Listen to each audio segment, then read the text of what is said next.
Okay, hello, discrete math students. I hope you're doing okay. So let's see what's on the agenda for today. So today I would like to look. We're going to look at several problems, but why don't we take a look at a pretty interesting problem that starts off the homework for chapter 10? And this problem says, well, we have a graph. This is a graph. We have a bunch of nodes connected by edges. Okay, so each one of these dots represents a node, right? And then, of course, we have the edges that connect the nodes. So the question is, find the length of a shortest path between vertex A, which is all the way on the left, and vertex Z, which is all the way on the right, in the given weighted graph. So the easiest way to solve this problem is to use Mathematica, although there are other ways to solve the problem.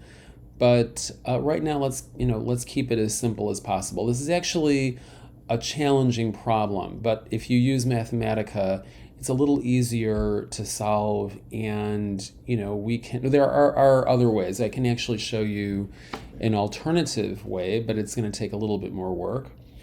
Okay, so we're going to start with a graph. My graph is equal to, or call it whatever you want to call it. You could call it problem 1, or whatever you want to call it. Problem 1 is equal to graph. Okay, we have to list our edges, and we have to pay special attention to the order. So I'm going to have a escape key. I'm using the escape key here on my computer, on my laptop. Escape key, undirected edge. Undirected means it's a two-way street. It's like a two-way street. A directed edge goes in one direction. Okay, an undirected edge goes in both directions. Okay, that's the difference. So A to B, you could go, any order you want to, but I'm going to go from left to right. A to B, undirected edge, A to C,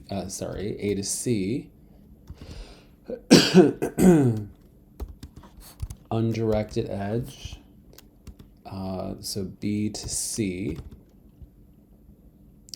and then B, okay, undirected edge, B to D, and then we have undirected edge, C to E. So we have B to C, we have B to D, we have C to E, we need C to D. Undirected edge, C to D. Then we have D, undirected edge, D to E. Then we have D, undirected edge, D to F. Then we have E, undirected edge, E to G. Then we have F, undirected edge, F to G. And then we have F to Z. And then we have G to Z. Okay, and the order isn't especially relevant. I mean, you could have A to C first and then A to B. You could have G to Z over here and F to Z over here. I mean, how the order in which you enter these edges, is kind of irrelevant. It's just a matter of personal preference, so don't worry about it too much. All right. Wait a second. Here we go. Okay. Now I have to pay special attention to this. So edge weight. Edge weight. I have to go in order. Now here I have to follow the order that I specified right over here. So A to B, that has an edge weight of 4. A to C has an edge weight of 3. Now, those could represent miles or dollars. We don't know what the units are. We don't know what the units are. They could represent kilometers or miles or dollars. We don't know what the units are. Right now, they're just abstract numbers, okay? So don't worry about that. B to C is the next edge, and that has an edge weight of 2.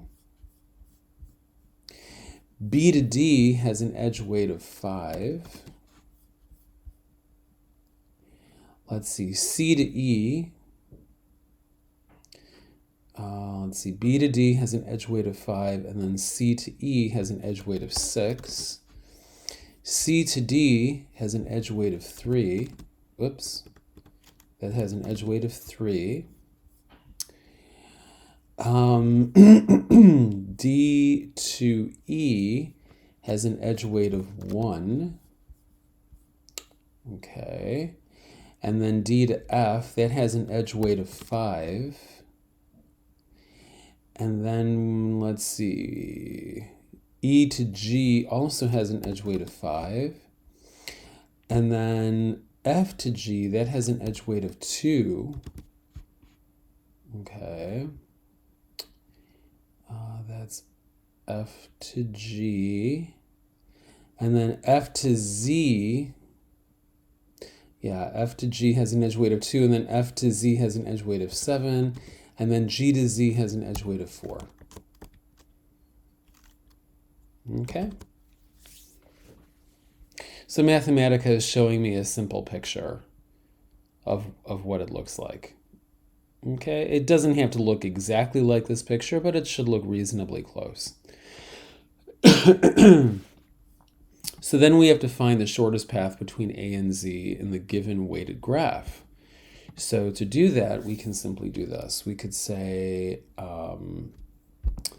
let's see, find shortest path, problem 1 from A to Z. And there we have it. The shortest path is from vertex A to vertex C, from vertex C to vertex D. From vertex D, then we move to vertex E, and then from E to G, and finally from G to Z. Okay, so let's see if that works. Okay, so the distance from A to C, I'm looking at my graph, that's going to be 3.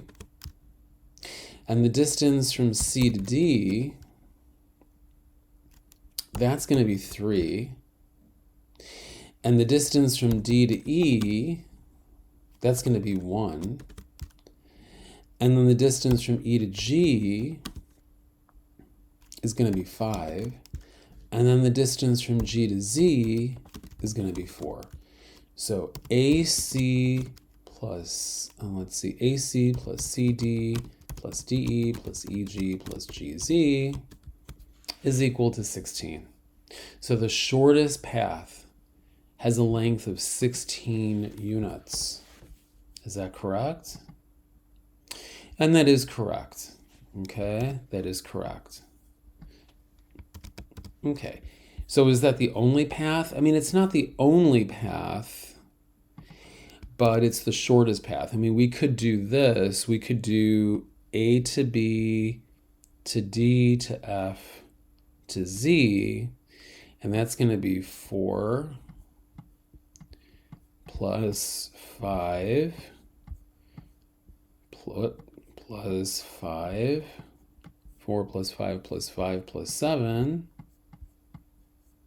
Okay, so this gives me 10. That gives me 11. And I know that 10 plus 11 is 21, but 21 is bigger than 16, right? 21 is bigger than 16. So that can't be the best possible answer. I mean, there are many paths. There are many paths that lead from A to Z, but we're looking for the best path. We're looking for the shortest path, the most economical path.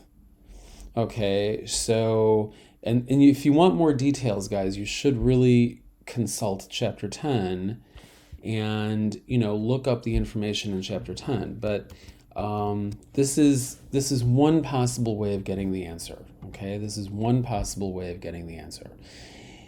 Another option, well, let's try another problem like this, and I'm going to show you a slightly more complicated way of doing it. And this time I'm going to use Python. So, but here's what I did in Mathematica, if you want to copy down what I did. Okay, so let me, I'm not going to save that. Okay. This is the same type of problem. It's just a lot more nodes and a lot more edges. So this problem is kind of messy, but it's the same idea. It's just going to take a little more time. But you guys can figure that out, okay? We could do this one. It's the same type of problem, I think. Actually, a lot of these are very similar. Hold on one second.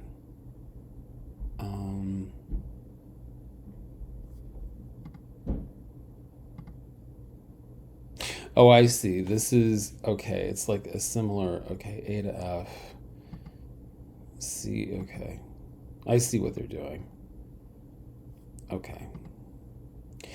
Okay, so we can take a look at this problem. This time, it's very, actually, I think it's the same graph as before, but this time the question is, the length of the shortest path between the vertices B and Z is, so we have to provide that number. Okay, so very similar to what we did, but this time I'm going to show you a different approach. It's a little more complicated, but it's useful. It's very useful, okay? So, let's see. I wish I had a whiteboard. Okay, but we're going to try to do this without a whiteboard. Okay, I'm going to use something called Floyd's algorithm. And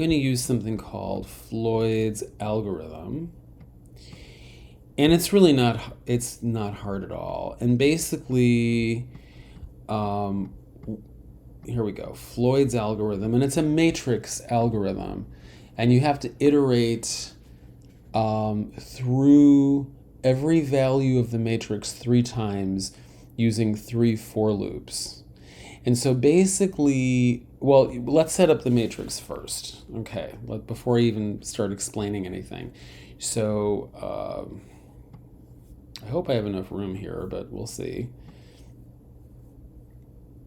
Now, Floyd's algorithm is basically used for directed graphs, but we can treat this as a directed graph as long as we understand that the undirected edge from F to Z is really made up of 2 directed edges. There's, one edge that goes in this direction, and then there's another edge that goes in this direction. So Floyd's algorithm is really designed to work on graphs that contain directed edges. But that's okay. We can treat each undirected edge as a combination of 2 directed edges, which makes perfect sense anyway. All right, so we have our vertices. We have A, we have B, we have C, we have D, we have E. Okay, I'm going to need more space. I'm definitely going to need more space. F, G, well, okay, barely made it, but okay. A, B, C, D, E, F, and see, A, B, C, D, E, F, G, and Z. Okay, well, okay, we're doing the best we can. So from each vertex to itself, the distance is going to be 0. So the distance from A to A is simply going to be 0. So that's really easy. And then from A to B, we have 4. You can see that from the graph. From A to C, we have 3. A is not connected to D. So we're going to say that the distance is infinite. The distance is infinite, okay? The distance is infinite from A to D. And then from A to E, A and E are not connected, so we say the distance is again infinite. And then from A to F again, infinite. And then from A to G, infinite. From A to Z, infinite. Okay. The distance from B to B is just going to be 0. The distance from B to A is 4. It's the same as the distance from A to B. And the distance from B to C is 2. And the distance from B to D is 5. And from B to E, they are not connected, so that's infinite. And let me see, from B to F, it's going to be infinite. And from B to G, it's an infinite distance because they're not connected. Excuse me. And then from B to Z, it's infinite. Okay. And then we look at vertex C, so from C to A, we have a distance of 3. And then from C to B, we have a distance of 2, which is the same as this value right over here. And then from C to C, of course, the distance from a node to itself is going to be 0. From C to D, we have a distance of 3. From C to E, we have a distance of 6. And then from C to F, of course, it's infinite.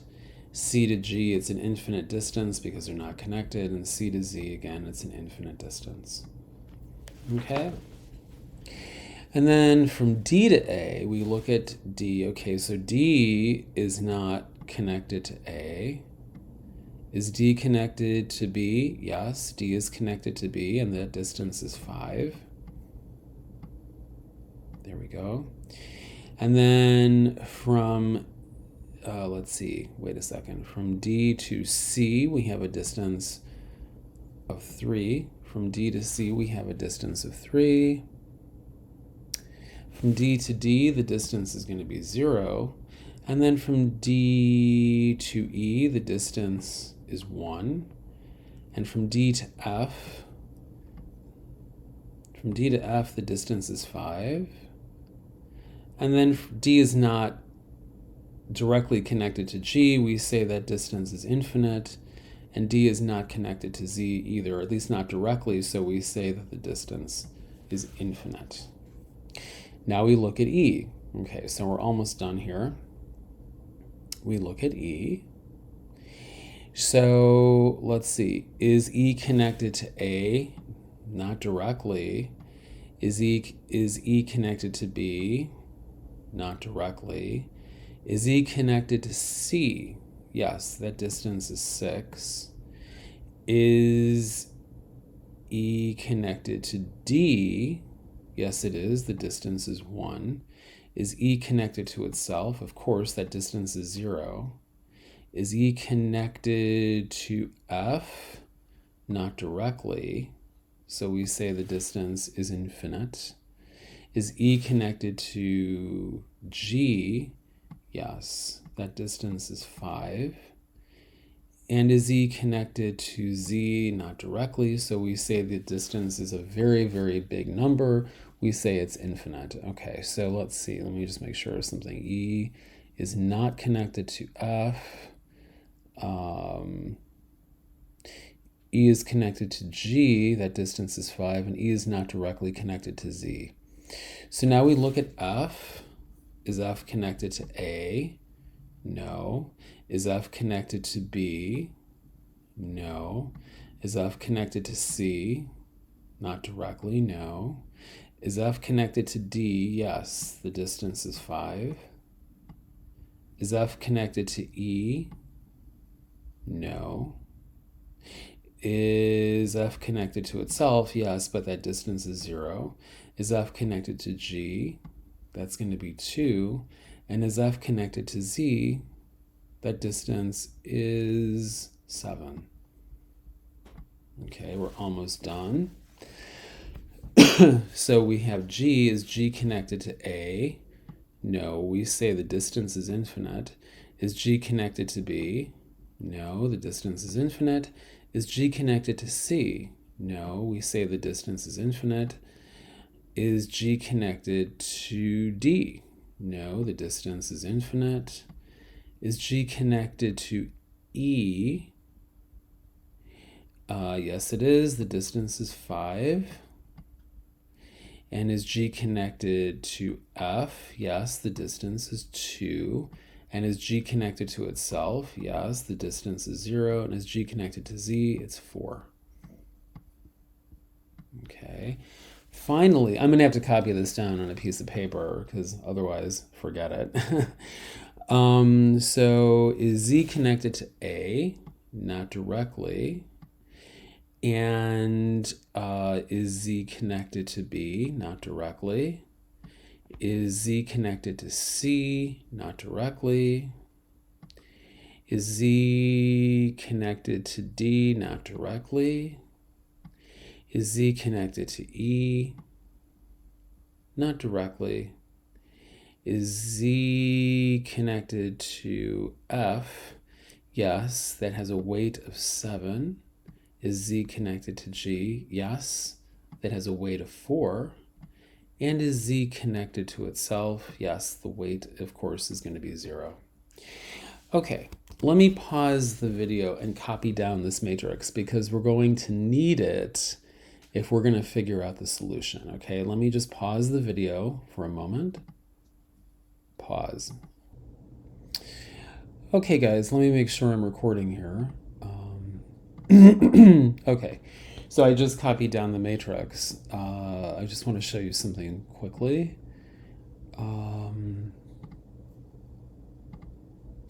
Okay, so let's say this matrix here is, oopsie, what did I just do? Okay, no, that's really not what I had in mind. Wait a minute. Wait, what did I do?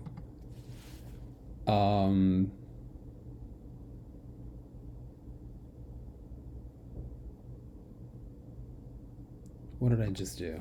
Hold on a second. Okay. Okay. Some of these online tools can get tricky. Okay. So let's call this matrix A. Let's call this matrix A. So let's just do one quick example here, and then I'm going to show you the computer code in Python. We see here that the distance from A to D is infinite, and we say that it's infinite because A and D are not directly connected. Now, as an example, what if we were to go through vertex B? Just as an example, I mean, we have to actually go through all of these vertices, but let's go through vertex B. So the way we're going to do it is we're going to look, okay, at matrix A. One second. So that's going to be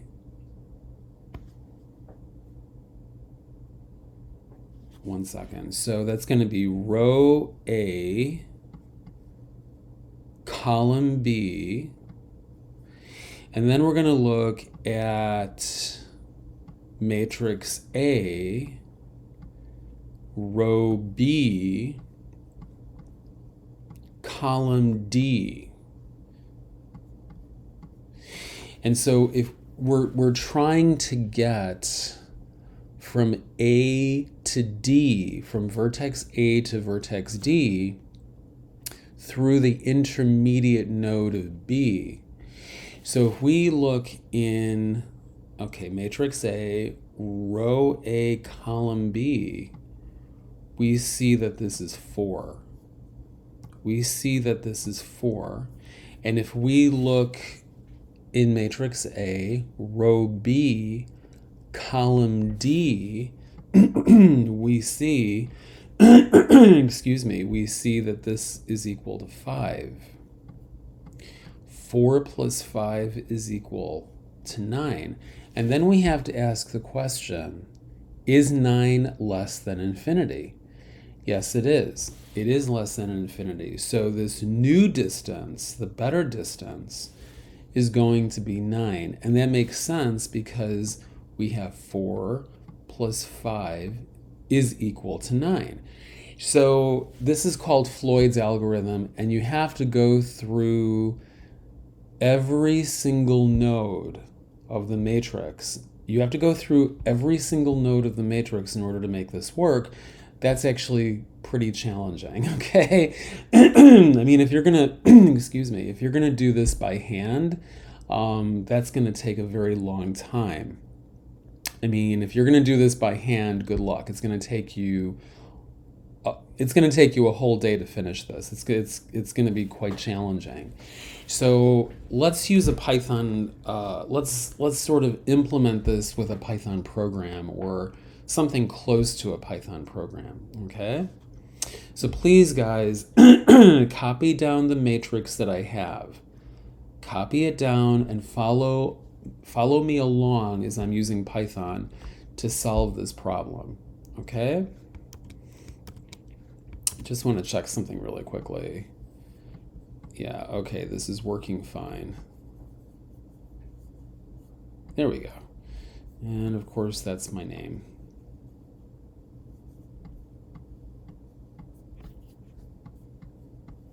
There we go. Okay. Okay, so without further ado, let's start Python. Okay. And I'm going to start by defining infinity, and that's going to be a really big number. Okay, that's just a big number. So row A is equal to 0, 4, 3, inf, let's see, 1, 2, 3, 4, 5. Inf. Okay. Row B is going to be 4, 0, 2, 5, inf. Okay. 1, 2, 3, 4, 5, 6, 7, 8. So each row should have 8 elements or 8 entries. 1, 2, 3, 4, 5, 6, 7, 8. Row C is 3, 2, 0, 3. 3, 2, 0, 3, 6. Inf. Row D is going to be inf. And then we're going to, that's row D, that's inf 5, 3, 0, 1, 5, inf. Okay. And then E is equal to inf 6, 1, 0, 6, 1, 0. Can you keep the TV low? Because I'm making a video. Okay, thank you. 6, 1, 0. And then we have inf 5, inf. Let's see, 0, inf 5, wait, 0, inf 5, inf. That looks good. And then we have F, which is inf, okay, 1, 2, 3, inf. We have 5, inf, 5, inf, and then we have 0, 2, 7. And then we have G, which is going to simply be inf, let's see, how many? 1, 2, 3, 4, inf, and 1 second, 5, 2, 0, 4. 5, 2, 0, 4. And then finally we have Z, the 0. The 0 is 1, 2, 3, 4, 5. So we have 5 infs. Okay, 1, 2, 3, 4, 5, and then 7, 4, 0. My matrix is made up of all these rows. A, B, C, D, E, F, G, and Z. Okay. So the way we're going to do it is this, okay? It's a very, this is called Floyd's algorithm. And we have to iterate through each element of the matrix 3 times. Why 3 times? Well, it's a 2-dimensional matrix. So that alone tells you you're gonna need at least 2 nested for loops, but you need another for loop because you have to figure out how each node affects the values in the cells of the other nodes. So actually there are going to be 3 for loops, okay? So for I, well, first of all, let's check something here. So the length of A should be 8. The length of B should be 8. We did that already. The length of B should be 8. The length of C should be 8. The length of D should be 8. The length of E should be 8. The length of F should be 8. The length of G should be 8. And the length of Z should be 8. So 8 rows and 8 columns. So for I in range 8, for J in range 8, for K in range 8,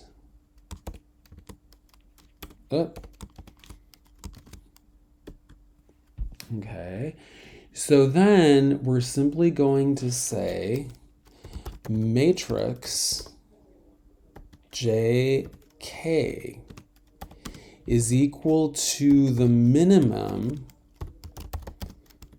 JK or matrix JI plus matrix IK. And this is exactly what I showed you before. We take the smallest of the 2 numbers. So for the example that I showed you before, okay, this value was infinity and this value was 9. 9, of course, is smaller than infinity. So that's the value that we take. And the process is repeated how many times? It's repeated 8 times for 64 cells because 8 times 8 is 64. So you have actually 3 nested for loops. You have 3 nested for loops, okay? So let me just change this color back to magenta. Okay, there we go.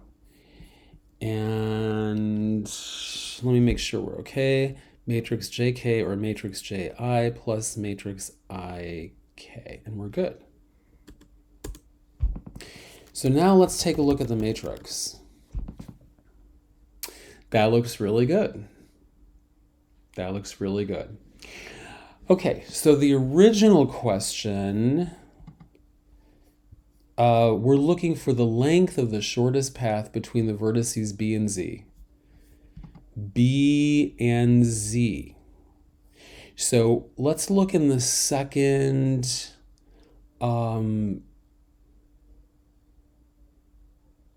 let's look in the second, the second row. This is the B row. This is the B row. And let's look at the Z column.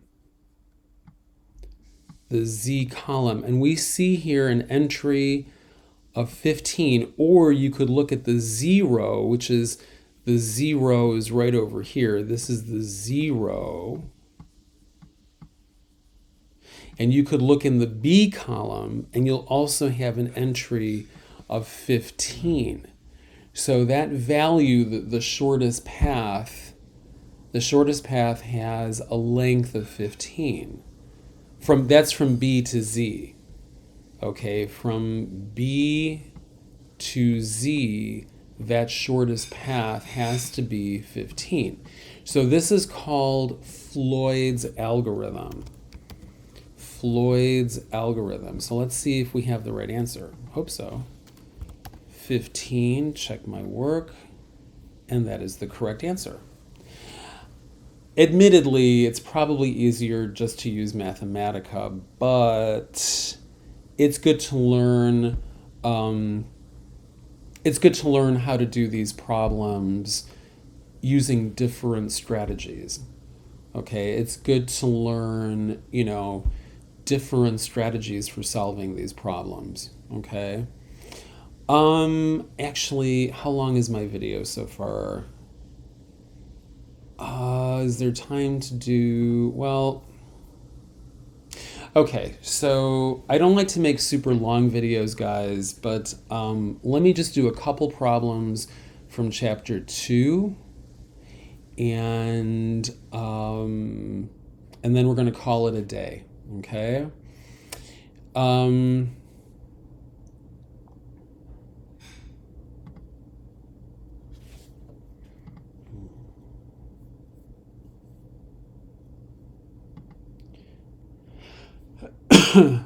Okay, so this is good news. So one student submitted, that's great.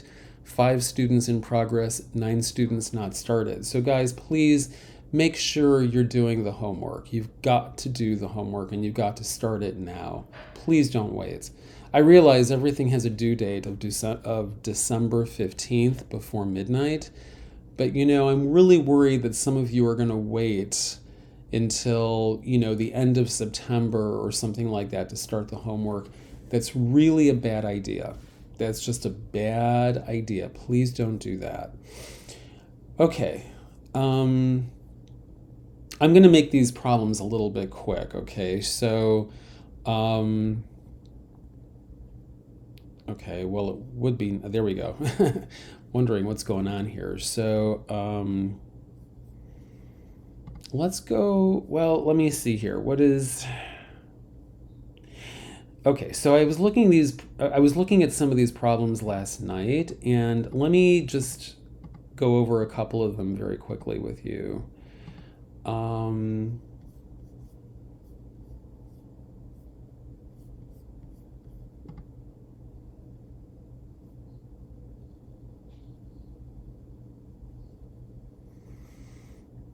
Okay, well, what is the transpose of a matrix? So that's really easy. Okay, we have a matrix here. What is the transpose of matrix A? So the transpose is simply where the rows become the columns. Okay, so we have a column here. We have 1, 2, 1. So that's the first column, and that's going to be the first row of the transpose. So let's see. We have 1, 2, 1, 1, 0, 1, 1, 4, 3, and 3, 6, 7. So actually, this is going to be the transpose. Okay, it's where you simply flip the rows and the columns. Like right over here, you can see 1, 2, 1 is the first column, right? But down here, you can see that 1, 2, 1 is the first row. So the rows and columns get swapped. That's a pretty easy concept. Okay. Same idea, guys. It's again, very, very similar. Okay, matrix multiplication. Now, I wrote 2 program files for you. I'm going to email them to you. All right. One program file is for multiplying matrices in Python. The other program file is for multiplying matrices in Racket. Now I realize that the code could be very abstract and complicated to you. I understand that. But this is where you really need to do your own personal research. You need to go on YouTube and start looking at introductory videos on Mathematica programming, Python programming, and Racket programming. So that's important because I really want you to understand how to program solutions to some of these problems. Okay, I think that's really important in a class like this. This is not a paper and pencil mathematics class. This is a very computer-oriented class. And for that matter, the textbook that we're using is also very computer-oriented. So I'm going to email these program files to you, but let's try this. We'll do the first one in Python. Okay, so let's see, exit. Documents, I think is it in discrete math? Yes, it is. Okay.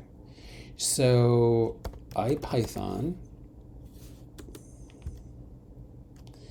from matrix multiply import everything. Yeah, so I want to use the matrix multiply function. So matrix A, matrix A 1 0 1, 1 0 1, that's the first row, and then 0 negative 1 negative 1, 0 negative 1 negative 1, negative 1 1 0, negative 1 1 0. Let me make sure of that last row. Negative 1 1 0, negative 1 1 0. Okay, B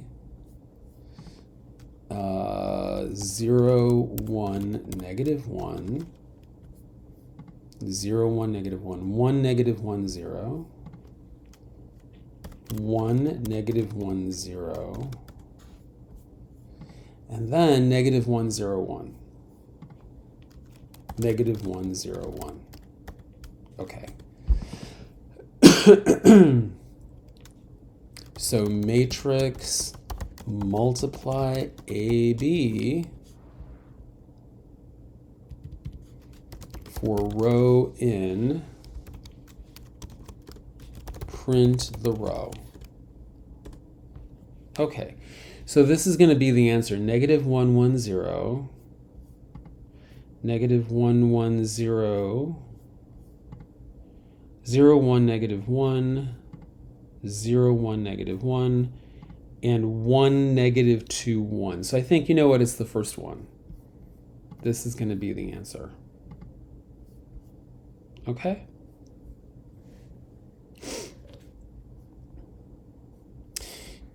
Let's do the next one using Racket. Okay.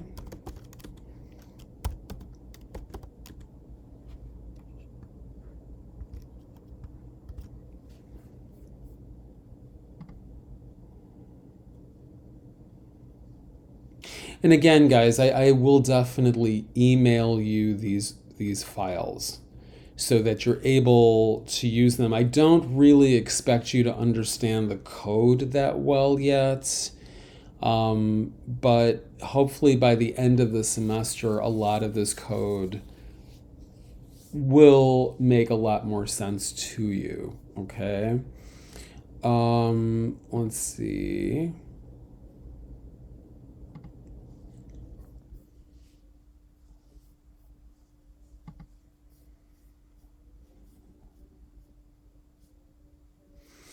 Okay, so let's see.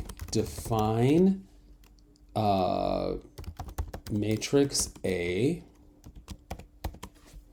Define, oops, hold on one second. 1 negative 3 0. 1 negative 3 0. 1 2 2. 1 2 2. 2, 1, negative 1. 2, 1, negative 1. Okay. Define matrix B. Hey, Chach, we'll go outside soon, okay? I'm just talking to my dog, guys, okay? Let's look at matrix B. The first row, 1, negative 1, 2, 3. 1, negative 1, 2, 3. 1, negative 1, 2, 3. Negative 1, 0, 3, negative 1. Negative 1, 0, 0, 3, negative 1.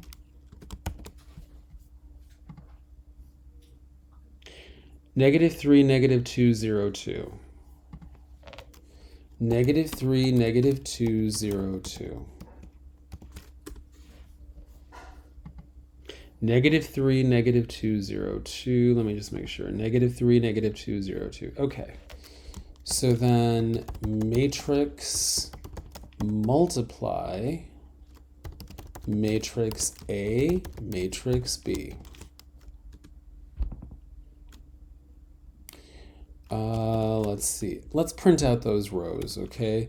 So map, or actually, how about for each? For each, lambda, okay, control forward slash.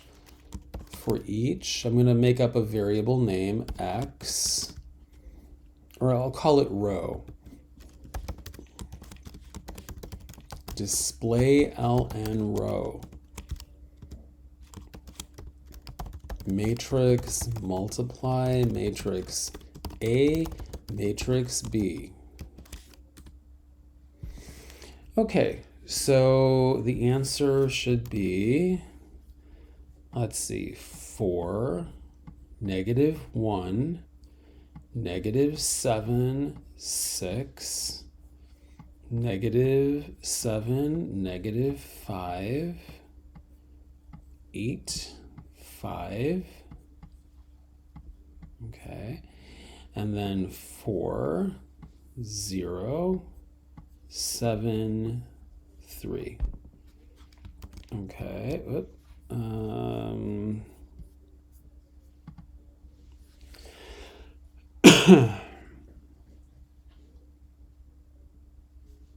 yeah, it looks like it's, again, you know, the first answer. So 4, negative 1, negative 7, 6, negative 7, negative 5, 8, 5, 4, 0, 7, 3. And again, guys, I will email these files to you so that you can play around with them. As I said before, and I'm going to have to repeat this like a million times, okay? I do not expect you to understand all of this code yet.